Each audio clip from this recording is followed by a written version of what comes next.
Hey, listen. We can be looking at the same thing, but we see it differently. The shit that's right for you may not be shit that's right for me. We got difference of opinion. I don't mean we got a beef. We can be men, shake hands, and agree to disagree. We see the same thing, but we see it differently. The shit that's right for you may not be shit that's right for me. We got difference of opinion. I don't mean we got. What up, what up? It's your homeboy T Mitch, my man's right here, my co-host. Brother Ray, checking in. Okay. This, for the most part, let's be fair, I've been kind of candid about, my background, my childhood, shit that, kind of sort of mold me into the person who I am. And off record, I've always told Ray, as long as I've known you, I never heard you say anything about your mom. You know what I'm saying? And hell, I never really heard Ray say anything about any of his relatives. The one relative that I always heard Ray talk about, and hell, he don't count because he went to Central with us, was, Terry ass. You know what I'm saying? That's the one cousin, you know what I'm saying? Ray's married, and I hear him talk about his wife's people, which is weird because, like, even if you don't even like your family, you gonna talk about the motherfuckers just to get something off your chest. Ray don't do none of this shit. So today, this was something that was kind of like in the making for about 2 weeks now, off camera. And Ray said, "Oh man, yeah, we could talk about that." And I'm just like, "Oh wow, this is gonna be good because something he doesn't do." So you got the floor, my man. All right. First off, I do want to commend a lot of women out there who's raising kids by themselves, because it ain't easy. And of course, raising a kid is not built for the weak. So by you doing that by yourself, I give you kudos, because even couples have a hard time doing it. So I like to start off the caveat with that. But I jumped straight into the middle as far as me and my mother. My mother, she'd always been a blessing to me. She definitely helped me out in a lot of different tough areas. And I just feel like she do the best she can do. You know what I'm saying? I think that as a parent, you're able to use the tools that you have resources to. You only got what's in front of you or what you've been taught. And I think she did everything to the best of her ability. But I believe in her age, her upbringing, she still had a lot of play in her. She still wanted to kind of hang out and kind of do her thing. She really wasn't the home mom, you know what I'm saying? She, kind of like more so wanted to palm me off. So I can kind of vaguely remember me being at home and she kind of wanted to go out, you know what I'm saying? She wanted to hang out, and I'd be just chilling at the house, you know what I'm saying? This is teenage, so, and this kind of give you like to frame the story up, you know what I'm saying? This is middle school, you know what I'm saying? 12, 13 years old, you know what I'm saying? This is when I first met Johnny at this time. And I feel like things is cool. A lot of times I pretty much had to tell her, like, hey, if she got something on a little too revealing, I say, hey man, you can't wear that. What are you talking about? No, you can't wear that. That shirt right there is just a little bit too much skin, too much this and other. So, and she was able to make the adjustment, which she respected my input behind that, because I feel like it was like uncalled for her to be a mother and be able to dress outside like that. And I know that in the past, I know was that Kiki Palmer's boyfriend was kind of talking about that. So I understand that side of it, especially being on the son side. But instead of like doing darts at her personality or her traits, I want to deal with me and her dynamics, if you will. And I'm gonna take my time a little bit because it's something I like for the people that's going to be watching this to really know, because this is the part that somebody's doing this but not knowing they're doing this. When it came to me and my mother, our chemistry was really off, and it took me till I got to be an adult to understand why. Because she had a vision for me. She had something she wanted me to do, and I had something else. So you got to think about that. If she already envisioned you're gonna be just like this because I already got in my mind. This is my vision for you. You can't give me a vision of myself. I gotta see that. That gotta be something that's gotta resonate with me, and I gotta feel the inspiration to want to do that or be that person. And she didn't allow me to grow, to become that person. It was always dictatorship. You know what I'm saying? You do that. You know what I'm saying? You're not gonna learn. So I'm out of my circle as an adult was the only guy that did not do anything as far as construction, like uh, put a doorknob on, or like, you know, just the simplest stuff, hang up a ceiling fan. Like I was left without them skills because what happened, my mother shunned me away from that. She said, hey, my son is not going to be one of them kids with his hands dirty. He's not going to be changing toilets and doing pipes and all that other stuff and have greasy nails. He's not going to be that guy. My son's going to be smart. He's going to be doing this and other. And I understand her intentions behind that because, of course, she get a little accolades by, okay, look, I raised that son and that's how he wound up being up. So it's like a little trophy. I get that side of it. But I want the people to recognize the kid side of it because it's torment. Being somebody that you're not is torture, bro. It's torture because now you don't know who you is. And guess what everybody don't know? You get 80% of your personality comes from your father. He's your leadership. He's your guidance. He helps you navigate how you should need to be. So he don't tell you who you are. He just show you the way. And that's what true leadership is. We don't just tell them, we don't dictatorship to them. We allow them to grow to say, okay, let me cultivate you, just like a farmer. You know what I'm saying? I'm letting it grow. You got the comment? Yeah, because you said something that was, you know, I was, you know, saying to say it takes a village to raise a kid. Mm-hmm. You know, I feel like I was that village because I had like a plethora of people inside the house and outside the house. My father wasn't really there. I can really count on my hands how many times. So for me, a lot of my personalities, especially the men personalities or traits or whatever, came from my uncle who everybody hear me talk about. Like I got a lot of his mannerisms. Dressing up. My mom dressed me up like her father. You know what I'm saying? So the wanting to dress in clothes and, you know, get my grown man shit on, I get that, you know what I'm saying, from my mom / you know, my grandfather. So right. You gotta think about people in our situation, being raised by a single mom, can't really get 80% of that, what you just said, from your father if he ain't really there. Right. And so you whatever male you got in your circle, like right. Just like you said, you tend to mimic that. Yeah, so just like you said, your uncle is pretty much the person that you actually adopted a lot of your traits from, and that's what we all have to do as men, because there's no one to mimic, no one to gauge yourself by. So you kind of figure it out, and you look at somebody. Okay, I desire a lot of that, but that other stuff I don't want to do that. You know what I'm saying? You kind of like, you know, chew the meat, spit out the bones. You know what I'm saying? You just get the part that's for you, and everything else. Okay, that's out the window. I know. You know, uncle can be a crackhead, whatever. I don't want to deal with that. So but you would deal with the good side of it, whatever that may be.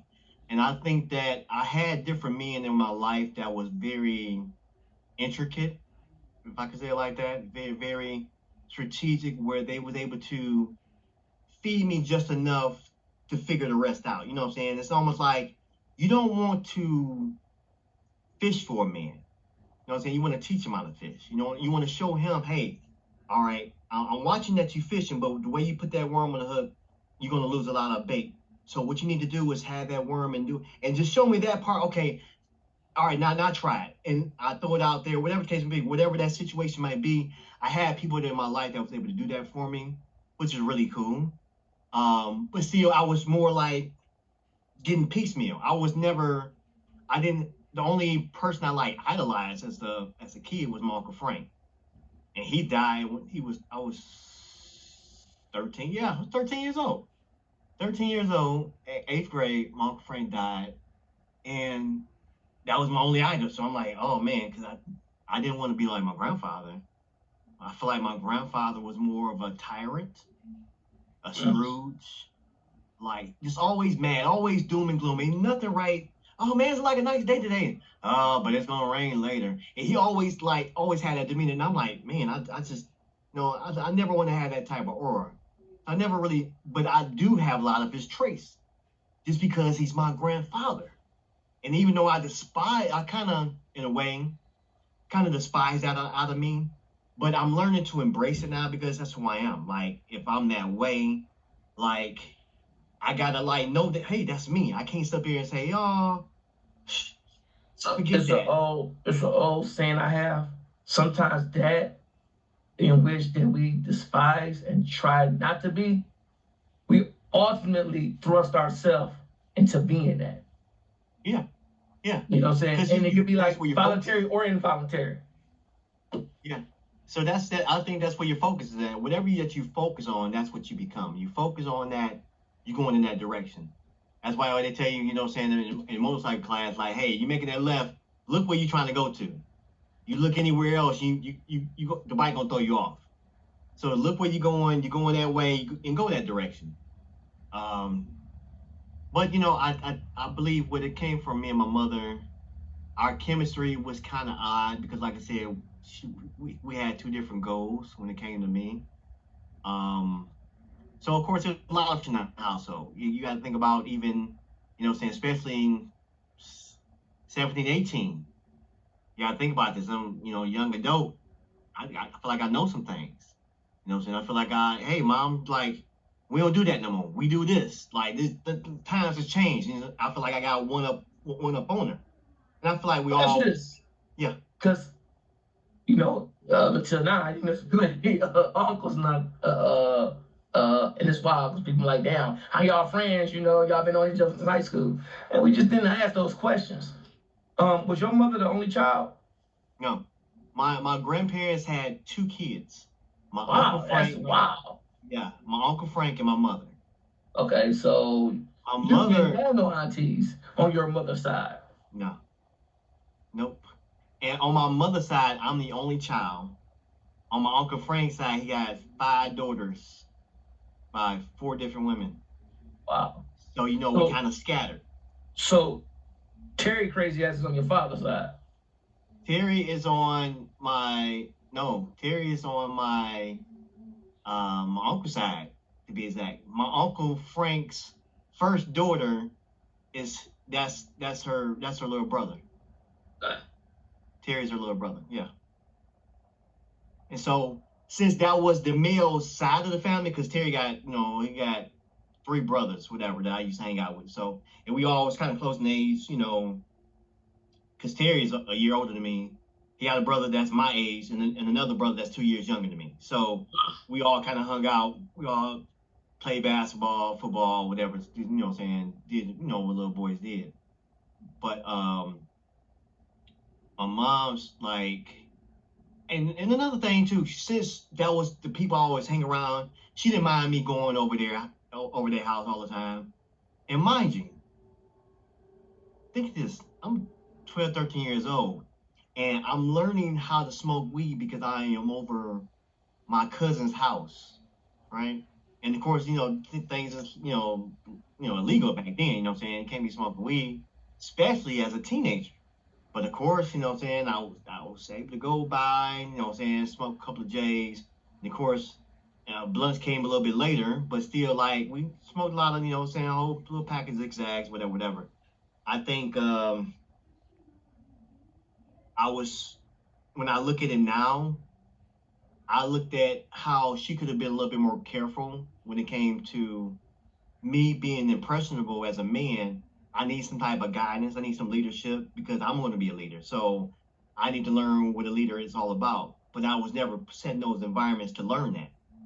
And so by me being with my cousins, that was my way of life. I just learned from them. And I can take you to my disgruntlement with that because she didn't care that I got high. You resent that? Yeah, I do. Mm-hmm. I kind of feel I feel both ways. I kind of feel like if she could have really set me down and broke it down to me a little bit, I probably would have stopped smoking. Um, because I feel like I had a strong argument, you know what I'm saying, when she kind of confronted me about it. And I said, well, Mom, like, I smoke weed because it makes me happy. Like, I like laughing. It's just a thing that made me happy. And so that's what I like to do. And, like, I don't see why, because her argument is all you're going to do is resort to something else. You know what I'm saying? It's What's going the to be saying? weed ain't going to be enough. And then you're going to want to have some crack. And then after that, you want someone to have some heroin. I said, wait a minute. Like, why I got to jump to all that? Like, because you're gonna get tired of it. I'm like, well, people like this alcoholics, they don't like, you know what? I need something stronger than this. Like, whatever they drink is, I say drink, right? But from her perception about it, and I believe that she's going by uh, her generation as they was upbringing, that's what she's seen. Okay, those people who actually started smoking weed actually eventually started going to crack and whatever else. And so since she's seen that, she feel like it was going to be something that's going to be repeatable. Do you feel like now you're in your adolescence, you know what I'm saying? You're in Central and you're now shaping to the man you're soon to become.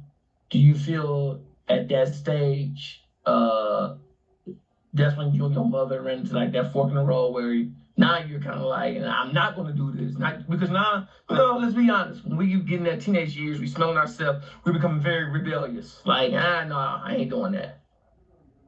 Yeah, exactly. That's exactly where I was at. I try my best to keep myself from coming home. Like, you know what I'm saying? It's almost like oh, I got football practice. Oh, I got to do this. I got, you know what I'm saying? I got to run track today. Coach wants us to do this. And, we got band practice. Or I got to go with my cousin now. I try to find many ways or excuses not to be home. Because I know it's when I come home, it's going to be a lot of friction. And just to give people, like, some context to it. Now, you remember the movie Precious, right? Yeah. My mother wasn't up to that caliber. To my Monique character. Huh? You talking about as far as Monique's character? Yes. Okay. Yes. Right. So you got to think. My mom she wasn't that harsh. She wasn't that direct, but she was close. It was close enough that I felt trauma up here. Like, oh my God. Like, oh, okay. Like, you know what I'm saying? So, and I believe that was her way of correcting me and chastising me. But I feel like there's better ways when it comes to a man. Always. You know what I'm saying? When it comes to raising up a boy, you know what I'm saying? Certain things like, it's different. You know what I'm saying? Huh. So I don't think my mother, she knew how to really discipline me. She did what she thought was right or what she could do. What I missed out on is more like her nurturing. Like, yeah, mothering me, like really mothering me. You know what I'm saying? There's a side that I really wanted my mom, man. You know what I'm saying? No. And I couldn't have her because she was still young mom. She was like almost like she didn't want to be a mom right now. You know what I'm saying? It's more like, well, how old was she when she had you? Like 19, 20? No, she was 23. Okay. It's a gap between, like, even when we have our conversations, and if you don't want the answers, by all means, you don't. But the gap was, I remember you saying, hey, I stayed with my grandmother at one point, my grandparents at one point, then you moved with your mom. But you never said why you stayed with your grandparents. And then from there, why did you end up leaving your grandparents to come into your staying with your mother? Oh yeah, it's a gap right there. Yeah. There are some dynamics. Initially, as far as back as I can remember, my mother and I was staying with my grandparents, and that's as far as back I can remember that. My mother wound up getting married. She got married and moved to the east side. I always been a west sider, so just moved to the east side once I got married. But prior to that, I always been a west side. So when my mother got married and she moved to the east side, My grandmother was like, no, he can stay here. It was something that my mother and my grandmother worked out initially. Oh. I stayed with my grandparents. And I think and take that back. I moved in with my mother 1 year, second grade. Second grade, I went to second grade, and then we was at an apartment on Plymouth and Patton. Yeah, Plymouth and Patton. I was going to the elementary school, and I went there for a year. And the lady, our it was funny. Not the principal, but the teacher. Of course, back in the days, they had paddles for real, the real paddles. Oh yeah, trust me, I know. Little stuff they paint sticks they got now. They had real paddles back then. So of course, you did something wrong. Of course, like a teacher used to paddles or whatever.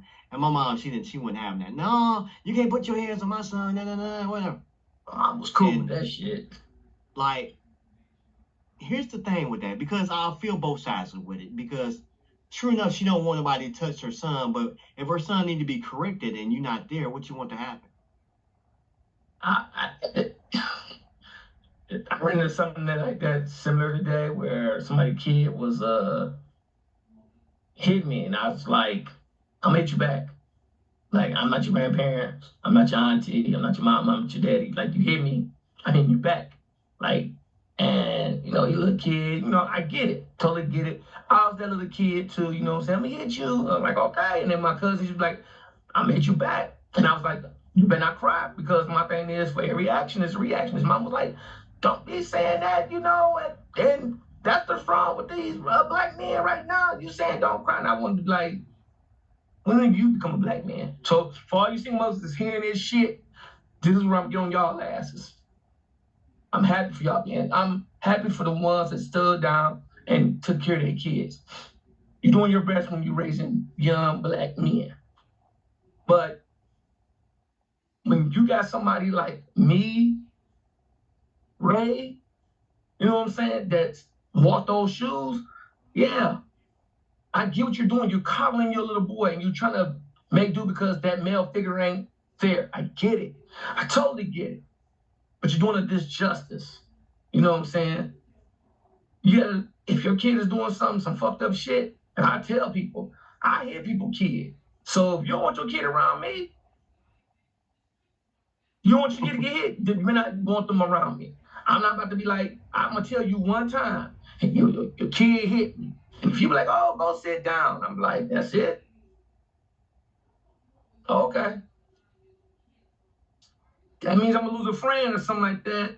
So be it. But I don't play that. I'm a grown man. I'm not your kid's toy. Right. I get you on that. So a lot of times parents, women tend to be like, just my kid, mother, he got it. You obviously, you ain't doing something. Because my thing is, if you in your kid's ass, guess what? He and she ain't gonna be acting out. And a lot of times kids act out in front of their mom and dad because they know they ain't gonna do shit. You got them that comfortable. And then, let me tell you the worst part about that. The worst part about that is they can't submit to authorities. So when the police show up and grill them, because they want you to bust a move. They want you to do something. So the police want to grill him, and next he can't control his temper. Of course he's gonna fly off the handle. Okay, yeah, you got the mouth, huh? They gonna size you up. You know what I'm saying? Kill your ass.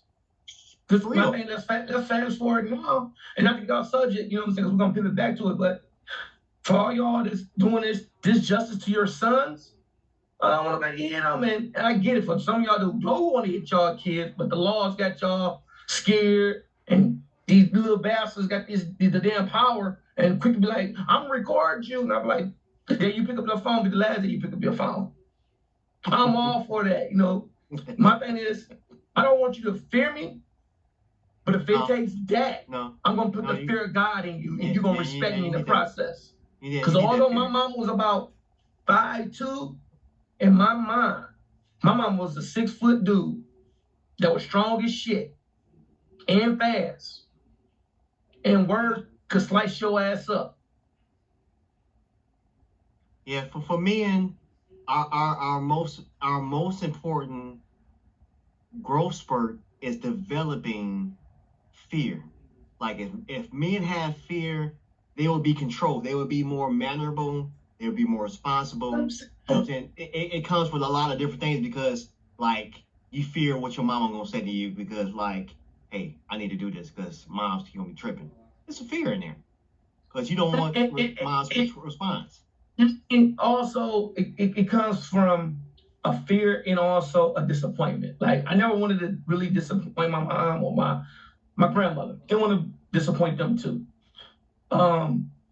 Growing up as a man, fear could be used a couple of ways. Like it could say fear could be used to, you know what, I'm scared to do this because this may happen. Or if it's, let's just say somebody, you say you get a supervisor or just some authority figure over you that's being a dick. And you're like, oh yeah, this motherfucker, you know, he's scared of me. And I always tell people in a situation like that, you can't control fear. Fear is only gonna last for so long. Even that little scruffy ass dog that you kicking and backing up against the wall, guess what?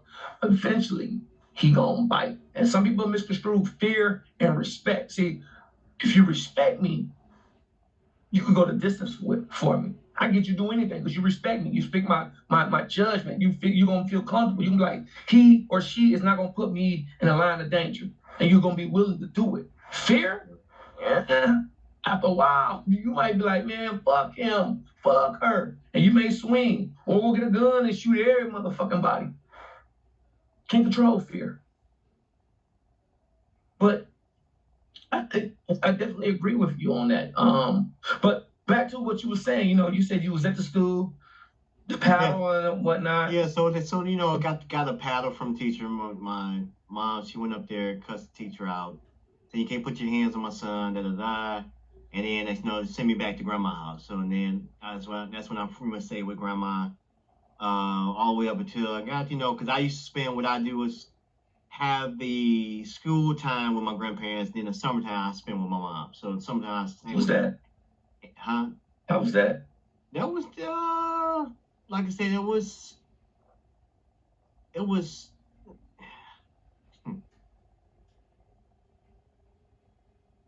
I'm gonna be honest with you, see, thinking back at it right now, it was a little disappointing. It was a few factors that were disappointing to me. Not the fact that we was poor, because we was poor. You was poor back then. You know what I'm saying? I do remember the stove being on just to, you know, heat up the house. I remember them days. You know what I'm saying? A lot of stuff I still remember. But here's the thing that kind of feel like that still affects me. You know what I'm saying? Even probably a little bit still in me right now to this day. Is that my mother, you know what I'm saying, since she still wanted to be young, she dated a lot of men, you know. And dating these men, they used to come to the house. You know what I'm saying? Hey, little man, what's going on? How you doing? Who is this? Oh, this such, whatever. And I'm thinking, and you know, me being a kid, I don't know how to, you know, really talk up or, you know what I'm saying, speak for myself or, you know what I'm saying, and of course you got to respect your elders. So I was, you know, I felt some type of way, but didn't know how to address it. You know what I'm saying? And I'm trying to develop a bridge with me and my kids. So if there's some lines of communication, you feel some type of way, you need to talk to me. Hey, what's up? So I did that on purpose, but that's just for them. But going back to my mom, so when I didn't know how to dress it, and these different guys come by, and of course, when I got hip to what's going on, I stayed up on purpose. Like, and we can be watching the movie, whatever, in the living room, whatever, and I can hear my man in the background like, hey, when this little nigga go to sleep? And I can hear my mom like, girl, you crazy? I don't know why you're so late. Da, da, da. And she plays it off. But nigga, I was like, no, you ain't about to smash my mom. Not right now.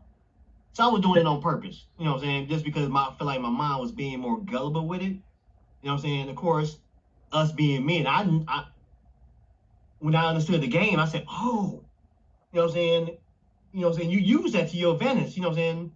And not to I don't want to seem like I'm belittle or demeaning nobody, but you know what I'm saying? Some women are kind of gullible when it comes to men saying some nice things to their ear because they probably never had a father that's able to say nice things to them. And now this guy is saying all the things they want to hear. And next, they just in dreamland.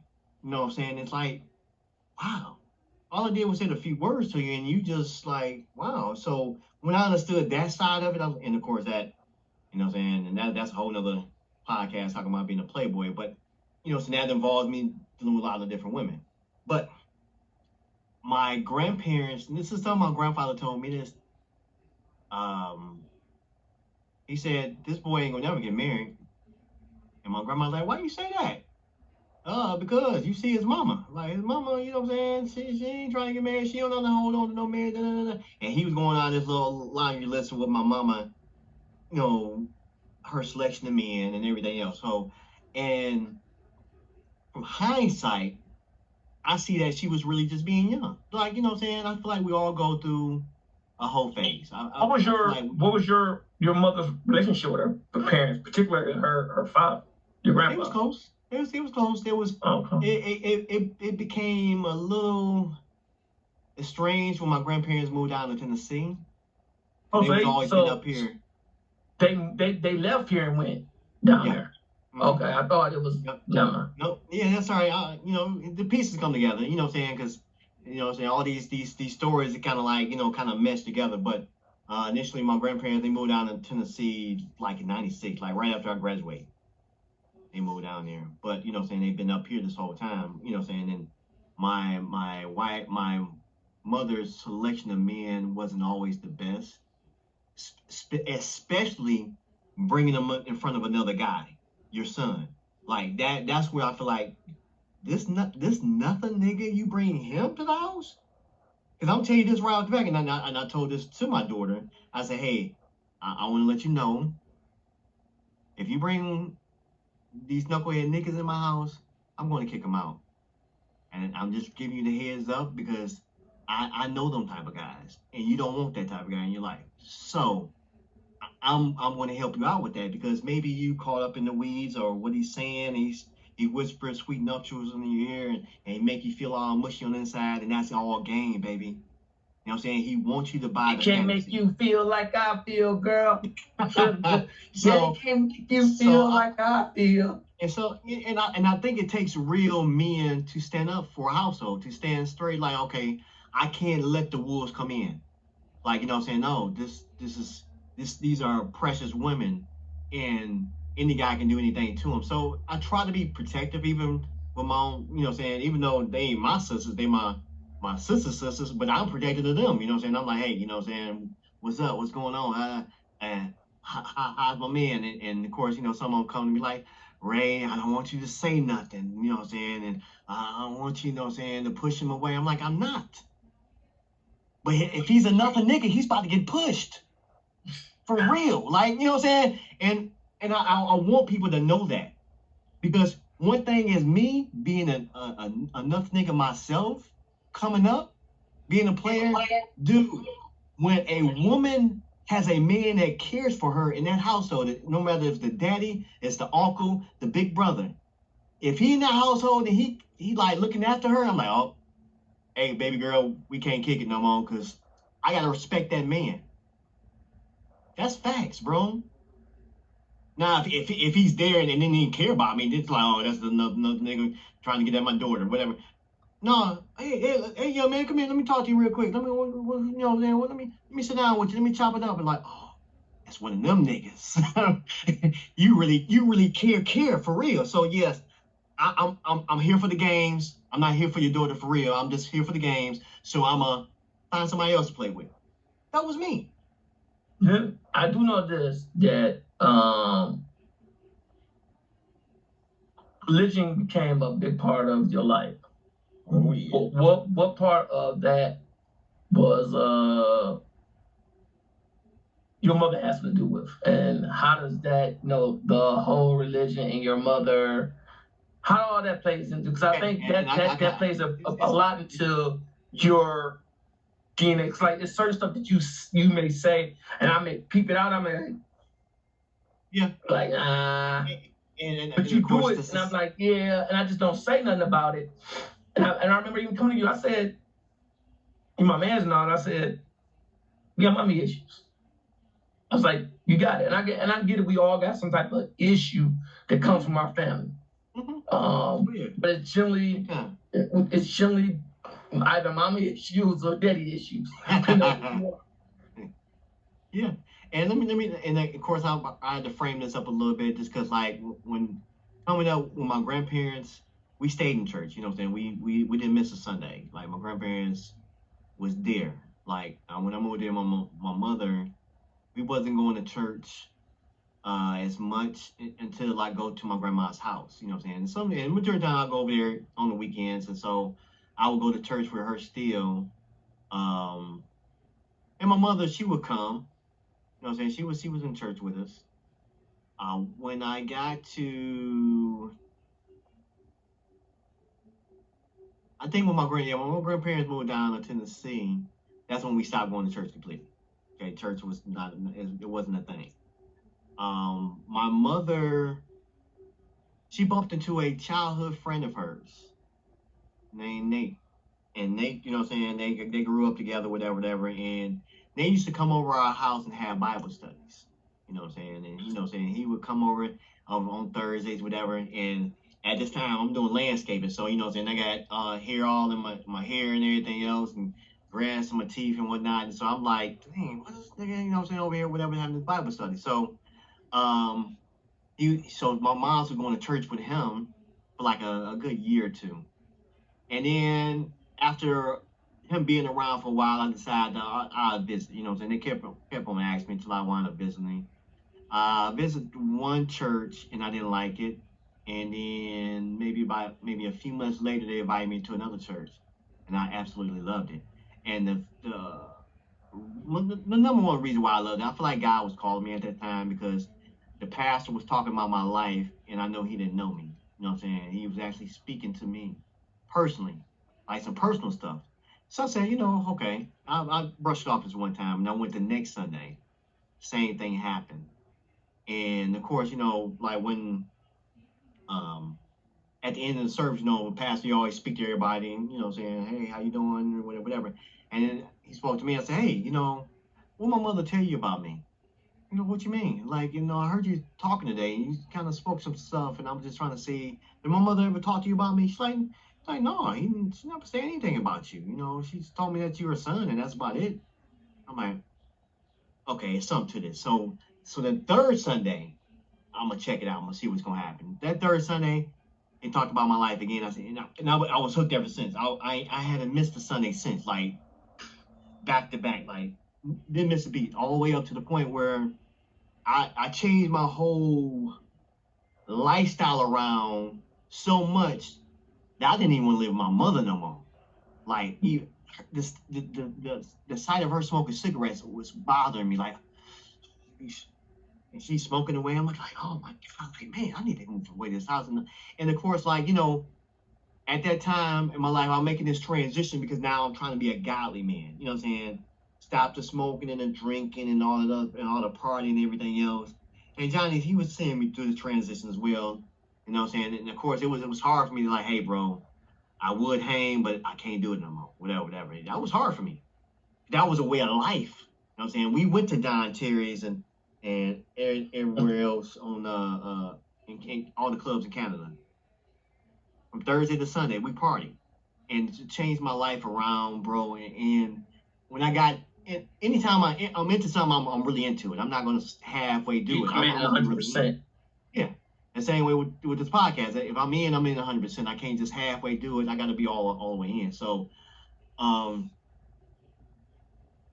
me and my mother used to have these fights because, like, and I told her this. I said, Mom, like, I have visions in my head that I'm gonna be giving you a respirator because you can't breathe through your regular lungs because you're smoking these cigarettes. And I feel like I'm the cause of that because you telling me to go to the store for you to get some cigarettes. And so, all right, since you feel this way, I'm gonna stop asking you, whatever. And she'll stop for maybe like 2-3 weeks.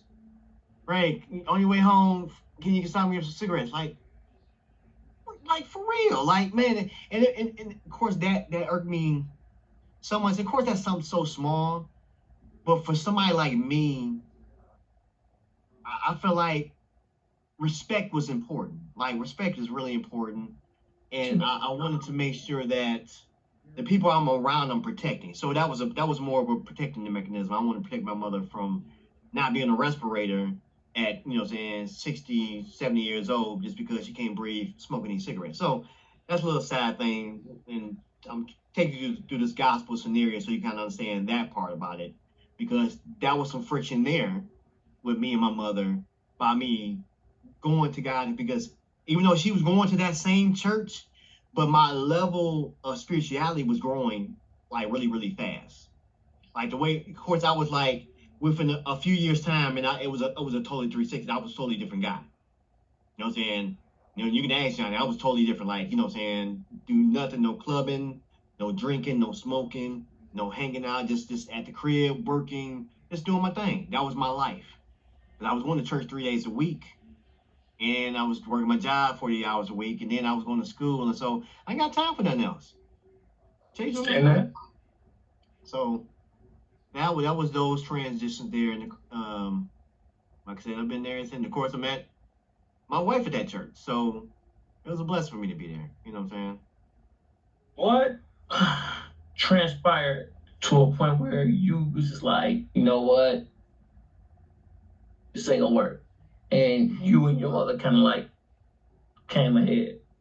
Yeah, that definitely that was the icing on the cake. Me going to church, and she still wanted to do something different.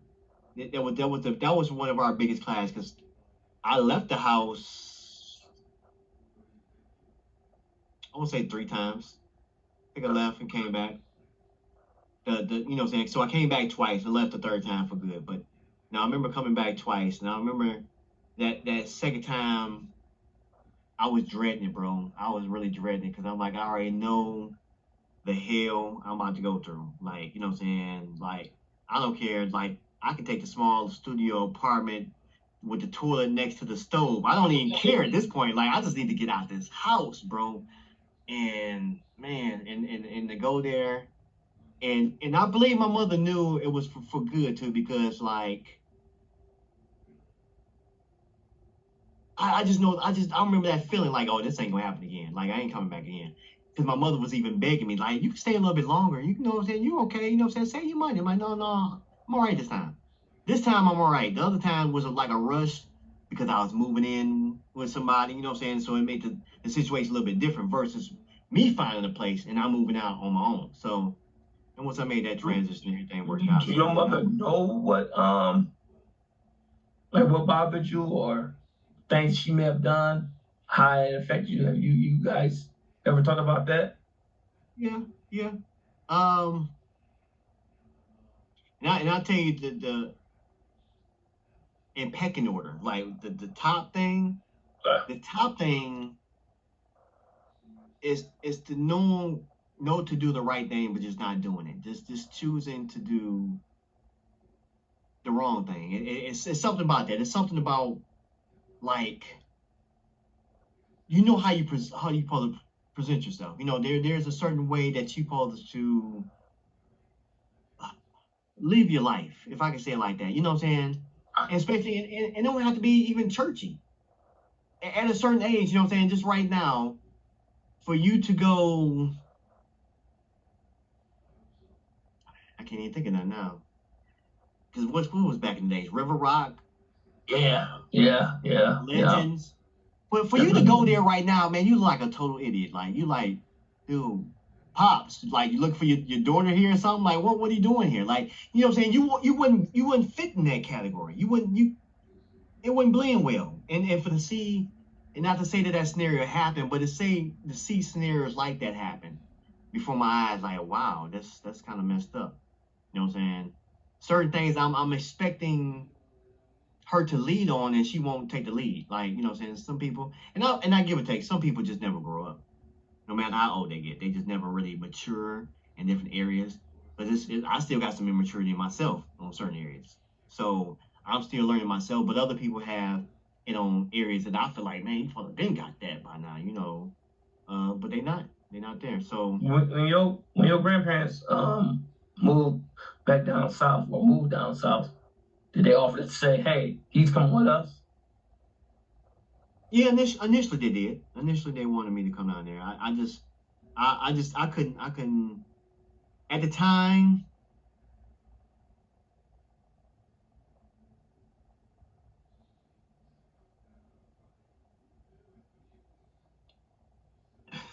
Funny as might say, at the time, I thought I was having a daughter. I thought I was having a baby girl by this woman. Would definitely would. I didn't think I was going to have a baby by, but the woman pinned a child on me, and I couldn't leave that child without a father. You know what I'm saying? I didn't feel like child support would have been sufficient. You know what I'm saying? I feel like child support won't make me a daddy. That'll make me, you know what I'm saying, be a sperm donor. You know what I'm saying? That's paying child support. I like fathers, for real fathers, we need to be there. We need to be exposed. We need to show leadership. We need to show, hey, this is what you do. This is how you're supposed to be. This is how you navigate that. That's what us fathers do. But when you just trying to be, fathers, especially black fathers. Yes, especially black. So, yeah, man, that pretty much stopped me from when they say, "Hey, why don't you come down here?" And I did initially move down there. They talked me into it. I moved down there 3 months, 3 months out of my life, and they sent me back up here. But yep, they put me on the Greyhound bus, sent me back up here because at the time, like you know, what I'm saying, I got open acceptance to how would I label it? My ex baby mama. You know what I'm saying? Because you know what I'm saying, she like, hey, you can just move over here. So I just moved in with her. But the fact of the matter is, I just knew I couldn't be a daddy from afar, and so that's pretty much what kept me from moving in with my grandparents. Later on, it was something else, but that was like one of the main things. So, What your mother said about that? my mother, she was okay. She was cool. She moved down there. She stayed down there. Like she moved down there. My grandparents moved like '96. My mother moved down there in like 01, 2001, and around that time. And when she moved, and she wound up remarrying in '04 while she was down there. So you know what I'm saying. So good things was happening for her down there. So, but for me, I was making this transition at the church. I love my church so much that when they offered me to come down there again, I said no because I love my church too much. Like I love this place. I'm not going nowhere else.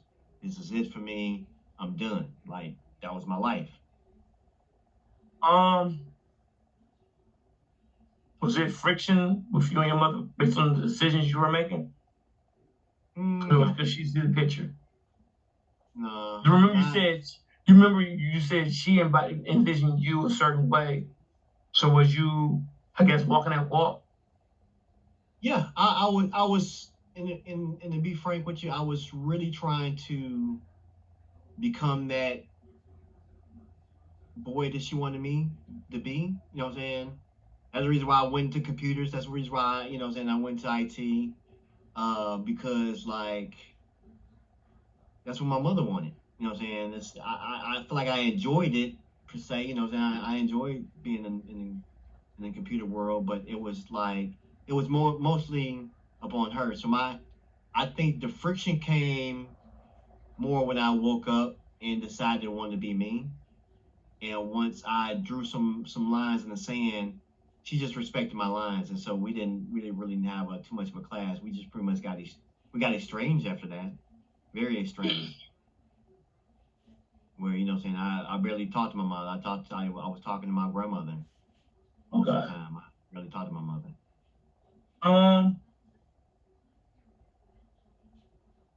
What's the dynamics now? I feel like right now we're in repair mode where we're trying to rebuild. There's still some gaps that need to be filled, and only I know about them. You know what I'm saying? I think my mother's kind of oblivious when it comes to it because it's really my feelings. And the fact that I haven't really sat down to address it with her because I don't know how she's gonna receive it. You know what I'm saying? I'm more fearful of her like putting that last string that we got attached to us. You know what I'm saying?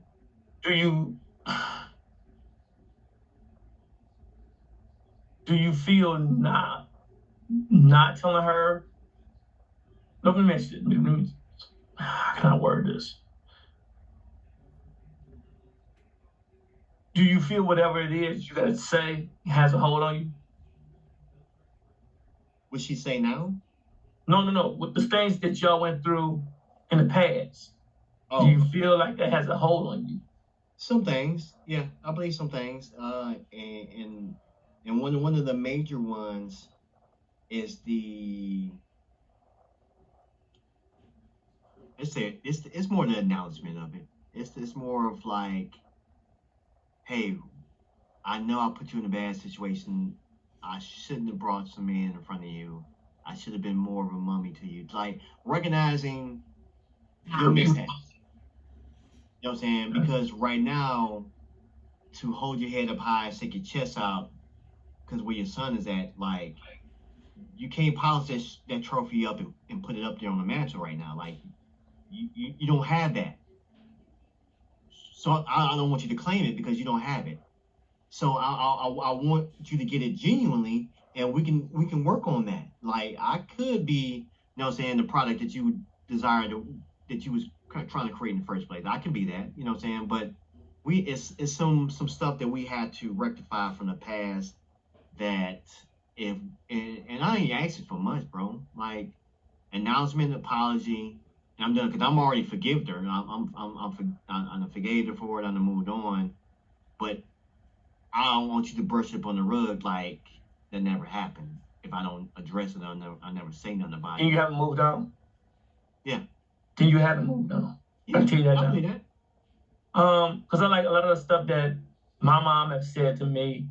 Like I remember my mom said something to the effect of she's like, I want you to do this or I want you to do that. And my mom's words, she's like, I felt that I didn't have to talk to you like I talked to the rest of them, or was more compassionate, or this, that, and because I just knew you was just responsible.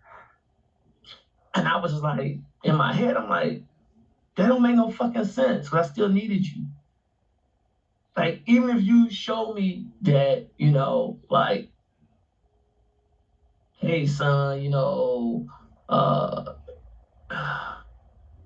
good job, or this, that, just being a mother. You know what I'm saying? Like, my father just passed away a couple of months ago, right? So, I told my mom about it. My mom was just like, and generally with my mom, with everything, it's religious based. You would say something, it's snowing outside. Yeah, well, God, gonna make it his way. He gonna clear a way, and that you be like, it has nothing to do with that. Like, can you just have a regular conversation, dude? It was like I was waiting for this conversation for my mother a long time ago, and she gave it to me. Like, she was just like, "Father passed away. Anything you need?" And just that. And granted, me and my father wasn't even close to each other. You know what I'm saying? It was just that a lot of the shit that either he said or done, I forgave him. And I moved on. Like, hey, shit, like I won, you lost. That was my frame of mind. You know what I'm saying? But yet, I was like, can't be too mad at you. You helped create me. So why would I? What you know what I'm saying? Like I said, I saw an interview with David Banner, and he was just talking about that, and it was like seeing that interview of him made me see shit clear. But like I said, when he passed away, dude, it felt like everything that I wanted my mom to say when I was a kid, she said it at that moment. And dude, like I tell you, I damn near wanted to cry. I damn near, like, because generally, like, if I'm on the phone with my mom, she'd be like, yeah, and God is, and praise him, Jesus. And I'd be like, all right, mom, off the phone. Like, I don't, here's the thing. If I go to school, I'm going to school to be taught. So I got my teachers. You know what I'm saying? When I go to the doctor, I go and get looked at, this, that, that. I have a doctor. When I come to you as my parent, I want you to be my parent. I don't need you to be, it's good for you, like, oh yeah, I'm praying, please God, watch over my son, make sure nothing happens to him. I'm cool with that. But all that extra shit, talk to me like damn near I'm gonna pull out some money and give for the building funds and some shit like that. I don't need to hear that. If I want to hear all that shit, go to church. What I need you to do is play your role, and it's be a mother. You know what I'm saying? You can't speak on your situation. I remember, like I told you, like, I remember my sister, me and my mom, when I was going through some shit, about 3 years ago, and I felt betrayed by my mom, and my sister was kind of like the mediator, and she used to say, you and mom, y'all more alike than what y'all think. And I'm like, maybe because I'm in it, I couldn't see it. But my mom's stubborn. She don't have patience. I'm stubborn. I don't have patience. And my mama's attitude could go from 0 to 100 real quick. Mine's can too. But shit, everybody in my family like that. So I'm like, shit, we all got fucked up genes then, if that's the case, or characteristics. But all the shit that my mom maybe have said or did, when that point where I felt the ultimate betrayal, I was just heated, dude. Like, I was just mad. Like, the sad thing about it, dog, to get that shit off my chest, I had to view my mama as, one, I felt like with the betrayal, I felt like she was an enemy. And I didn't see, at that moment, I didn't see my mom. I saw a motherfucker from the streets violating me, and was attacking me. So when she gave me that opportunity to say what I wanted to say, it was no hose bar. All gloves was off. Everything that bothered me from the 1990s to that point came out. And it was, motherfucker, and it's just like, I was just pissed, dude. It was just like rage. And the funny thing about it, I'll never forget it. The day I had that conversation with, I remember it was raining, dude. So I knew I wasn't gonna work this day. It was a rain day. And I was just like, I let all that shit out. Everything that was holding me down, that rage. Remember I told you, I use anger or the shit when motherfuckers say about me, I hold that shit in. And I don't forget. And I'm petty as shit. So I'm gonna come back to it one way or another. I'm gonna come back. I'm gonna make you regret them words. You know what I'm saying? So I got that shit off my chest. And I say that to say this to you, like, counseling may be the best thing. And God forbid anything happen to your moms, but that what you are holding in, don't let that hold you down, because you're gonna be like, I felt this way, or I said this, or this. This is not for her. You getting this shit out your chest, it's not for her. It's for you. I'm telling you, dude, like, from a dude that had that shit waning down from like the 1990s, fast forward to now, I was in my 40s, dude, I got that shit out that felt good. And now it's just like, I really don't care now. Like, and did it kind of like alter me and my mom's relationship? Yes. But do I love my mom? Yes, because at the end of the day, she stayed, he didn't. And all the survival skills I learned was from my mom. Like, my mom may have had a way of her words, and they hurt like shit. And maybe that's the reason why I'm so disrespectful with my words. And I recognize that, but I'm a product of my household, or a product of my environment. But And this is where it get kind of blurred. Hindsight. If I had to go through it again, and I couldn't change nothing, I would go through it again because it made me who I am today. And you can't be successful without going through some bullshit. Oh yeah, I believe that. And sometimes going through that bullshit, it shapes you to who you are. You know what I'm saying? Nobody got from here to here to here without going through some bullshit. And if for those who did get there, and that's called inheritance, generational wealth. And we as blacks ain't privileged to that. So, like I said, I went through that shit. Came out, I'm not gonna say I came out a better person, but I damn sure came out a person that recognized a lot of my flaws, a lot of my errors, and I do recognize, because I do go to counseling, I do recognize where they come from and the source of it. And for me, I'm lucky I got to tell my father how I really feel about him. At the same time, forgive him. Tell my mom who was there and who got me to this point. Also tell her, because in my mom's eyes, we used to talk to her, she'd be like, I did no wrong. And a lot of times that's just the bullshit they don't want to deal with to know that they fucked up. It's no script or no memoirs or no instruction manual about how to raise a kid, especially coming from where we come from back in that day. Parenting now is easy. All you gotta do is be your kid's friend, and follow them on TikTok or whatever the fuck, or do whatever goofy ass dance with them. And be their friend, which is the lamest shit ever. But a lot of that shit comes from our generation, Generation X, because the fucked up shit we went through with our parents. And then when we became parents, I'm not gonna hit my kid. I'm gonna be my kid's friend. I'm gonna make it so that they can always come to me. But you never discipline them. Or you got so invested in making some money and spending money on your kid, you never spent time with your kid.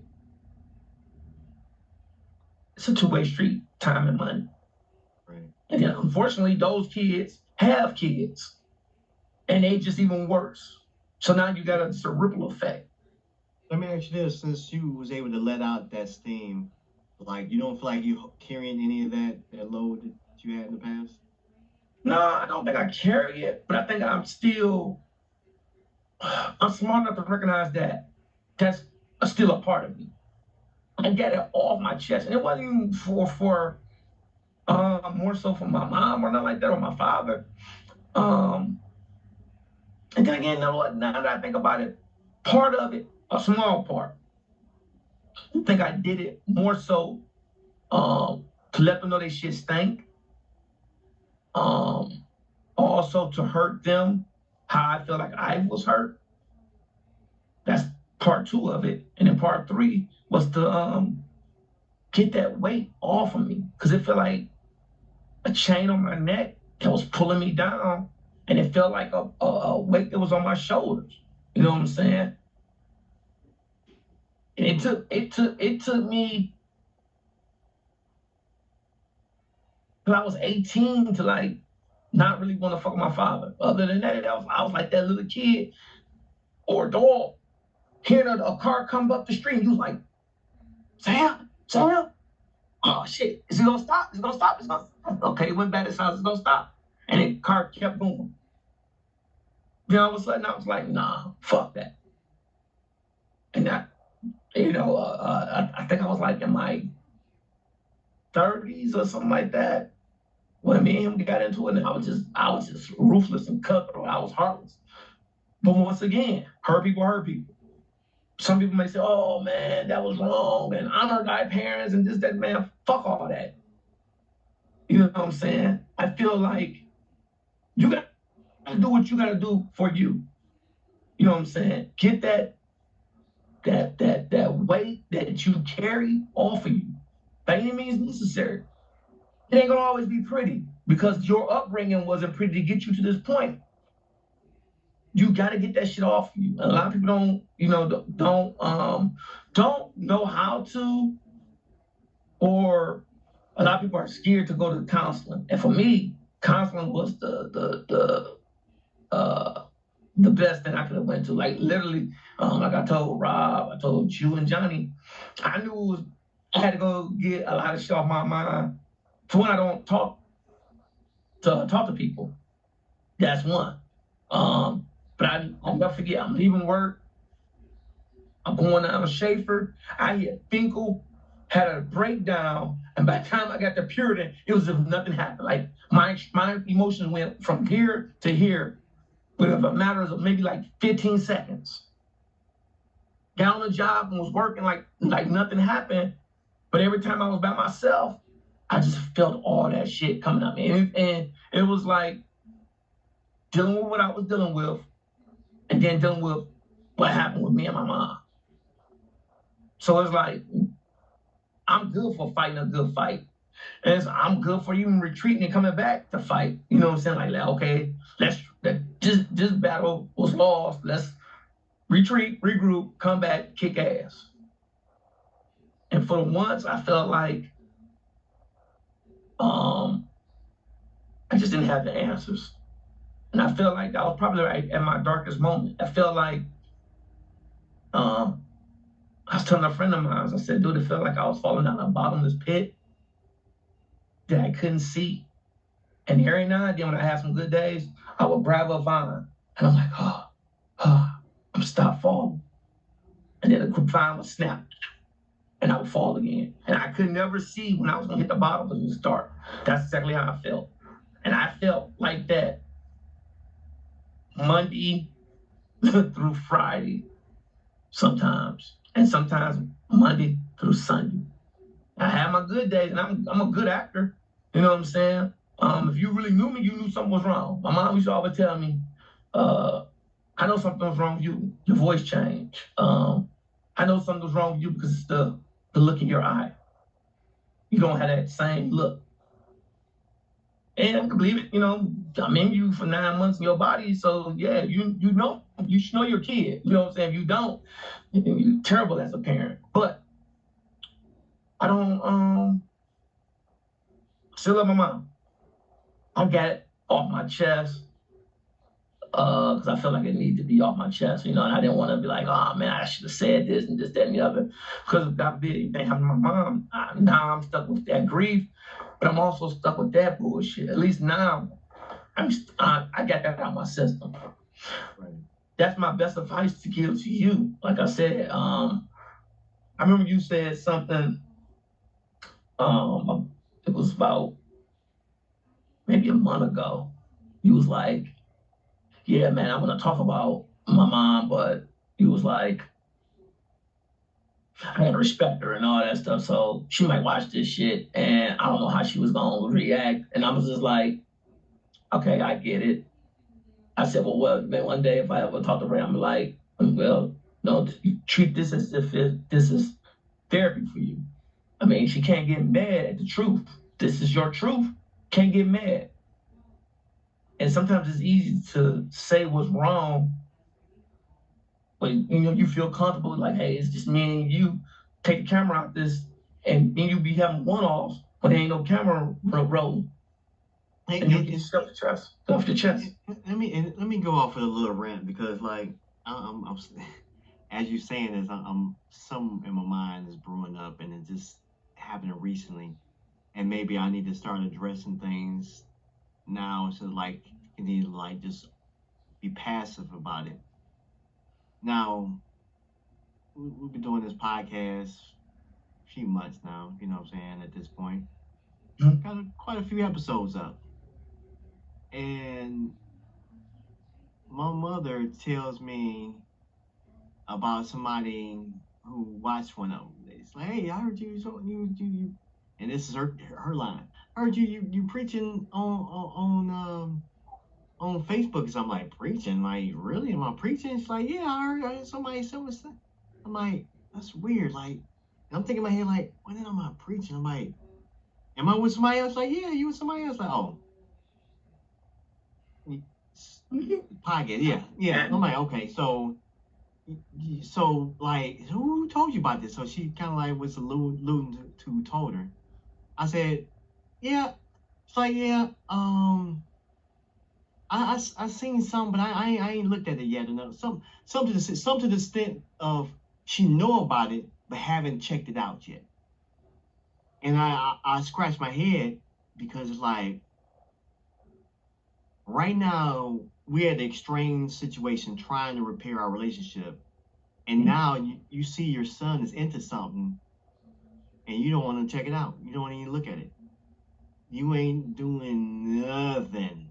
Like you complain about how bored you is, and like you want to get to know your son better, and he's doing a podcast every week, and you like, I know it's out there, but I ain't checked it out yet.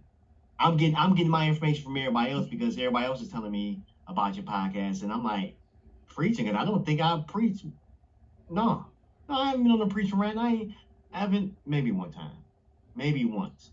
And but that, you know what I'm saying, and I forgot, and that was a small little rant that I did that one time, but I didn't really go on no real preaching tangent or nothing like that. So I don't think so. no, I haven't. You know what I'm saying? And I only gonna do that when that feeling is upon me to do it, because other than that, I'll be pushing it. I'm not gonna push it. So you rather not know for yourself and get stuff about your son secondhand from somebody else, and it makes me feel some type of way as your son, like, and hopefully she's you know what I'm saying, and of course it'd be a good thing she do see this, you know what I'm saying, maybe that can shine some light on something, because I don't want to embarrass her. I do know that me and her have to have a talk, a heart to heart, and but I don't think she see the side of it, because bro, let me tell you something. Let my son or my daughter be into something, anything, I'm there too. I went to uh, um, dance recitals, and you know what I'm saying, all the whole nine, you know what I'm saying. I'm there. Like I want to be engaged with my kids, because it shows my support. It shows now I'm there for them, and it's not for me. It's for them. And I'm okay with sacrificing myself. You know what? And I gotta say this for you too. Vindication. I said if I ever had a girl, I said having a little girl will make me more in touch with my softer side. And I mean that.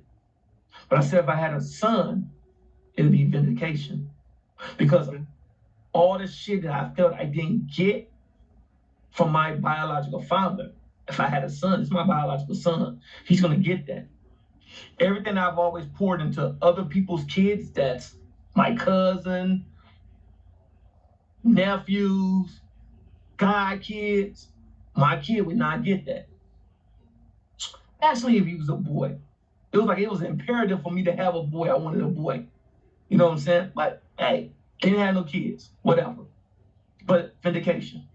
It's definitely for you, because my thing is for all the shit that you may have wanted, you ain't get it, but you can experience as a parent. Like, look, my mom or dad would have did this, they would know how this feel. And my kid may not know it now, but some years down the line, they're gonna be like, man, I remember, hey, do you remember when dad came and blah, blah, blah, blah, blah. Yeah, he was just like how them old people dressed up back in his days. He was doing some little weird dance and all that, man. Yeah, embarrassing me, man. I sure do miss them days. So it's definitely for you. Don't ever shortchange and be like, oh, it ain't for me. It is. It's definitely a slice of cake where you eating your slice and they eating your slice, and you both getting something out of it. Yeah, but like I said, my whole thing about me being there is the fact I'm not being selfish. I'm being there for them, like, you know what I'm saying. And I might get something out of it, but I'm there for them to get. You know what I'm saying. I feel like for any relationship to work, you always got to be on the giving side, because if you always on the receiving side, always wanting, always got your hand out, it's like, okay, the person that's giving is going to they're gonna get tired. They're like, okay, I'm steady pouring into you, but you're not pouring nothing into me. So I'm empty now. I'm done. This relationship is over. And you as a parent, pouring, look at your kids with stock, like an investment. Like I believe this. So I'm pouring, not only am I pouring money, I'm pouring time. Because that money could go away any point in time. But that time and energy you invest, man, like my nephew, I remember his father, me and him had words. Man, I'm like, dude, like, fuck you mad about? Oh man, my kid, fool told me he was mad because his kids wanted to come over and spend time with me. And I'm like, okay, and I like most parents would love for that shit. Like, Right. what? Hell, Hey, baby, I'm like, yo, baby, hell yeah, yeah. come on. And he said he didn't understand that because he worked so hard. Take him to Disney World and all that. I said, that's your problem. See, you're trying to buy your kids. One, what's the point of marrying your kids when they're your kids? That's stupid. But what I do is I invest time in your kids. For your kids' games. You got video games with your kids. I wrestle with your kids. Take them go-kart racing. So yeah, I'm the fun uncle. I got the PlayStations. You know what I'm saying? So yeah, of course they want to be with me. But you winning, you the father. You don't get that. I'm a blessing to you. Real talk, because at any point you could be like, damn, man, these kids get on my nerves. Damn, where can I get them to go? I trust them. Hey, y'all want to go over to your Uncle Terrence's Uncle T house? Yeah. Call them up and ask them, can y'all come over? Parent want that. Where your kids feel comfortable going, you ain't gonna worry about nobody touching them. Hell, they gonna eat. Dude, you mad at me for the wrong reasons. You know what I'm saying? Do better. Spend time with your kids. It ain't always about the mighty dollar. Kids ain't gonna remember that shit. Trust me. Oh, he bought me them Jordans. No, the fuck they ain't. They gonna remember the time when you came to a game and you was like, yeah, that's my boy. That's my boy. And they might go beast mode because they trying to please you. Like, Yeah. and I get it. A lot of that shit comes from the trauma and the bullshit we dealt with. You know what I'm saying? But like, I think, like you said, your was that your brother-in-law, whatever? I think he got something that's working in him. The reason why he feels some type of way about you taking on them kids. So It's like, I said, this is funny. I just find it funny. You know what I'm saying? And the fact that, you know, he and I didn't see eye to eye, and he told me that reason, I think you're gonna make me be a dick. And I'm be like, hey, kids and blah, blah, blah, blah, blah, blah. Hey, go back and see your family. Well, your mom and dad. How much fun y'all having? You know what I'm saying? So now I'm gonna be a dick about it now because you mad over that? Like, dude, that's stupid. It's weak. And you being insecure for the wrong reason. I'm not trying to trust me. I'm not trying to replace you. If I was trying to replace you, the first thing I'd say is, can I claim your kids? Come tax season. You know what I'm saying? So, nah, I'm not. You got it, player. You got to have your kids. They're not mine. yes, sir. But I think that's our time, Ting. Okay, yeah, definitely. I will say this, and I'll let you end it. I'm hoping that you find some resolution. I mean, I know talking about this was hard for you and whatnot, and we have a good conversation off camera and whatnot. But I hope you find some resolution. I hope that you can set up something where you and your mother could talk and you get that shit off your chest. And remember, this shit is not for her. This is for you. You know what I'm saying? And seek some counseling. I urge you, everybody, because we all got some type of baggage. Anything you want to add? Yes, sir. Only thing I would probably add was just to be careful, especially all the parents. Uh, and when I say careful, I mean put the care in it. Like, you know what I'm saying? Don't just be cautious. Like, something about being careful, understanding that you're handling something that's very valuable, and you can't stop it from growing. You can't stop it from having his own vision, his own personality traits. Who that person is who that person is. Of course, if we have some bad kids, yes, you're gonna have to correct them. Whatever you're using to correct them is not working. You need to try something different. Don't continue to use the same whooping stick when taking the tablet is not working, like, you know what I'm saying, or just whooping is not working. You got to find other ways to getting your point across and be able to direct your kids. So if nothing else, please, audience, please be careful with your kids. Goes on with that. Right there. Hope everybody have a good, safe night. Until next time.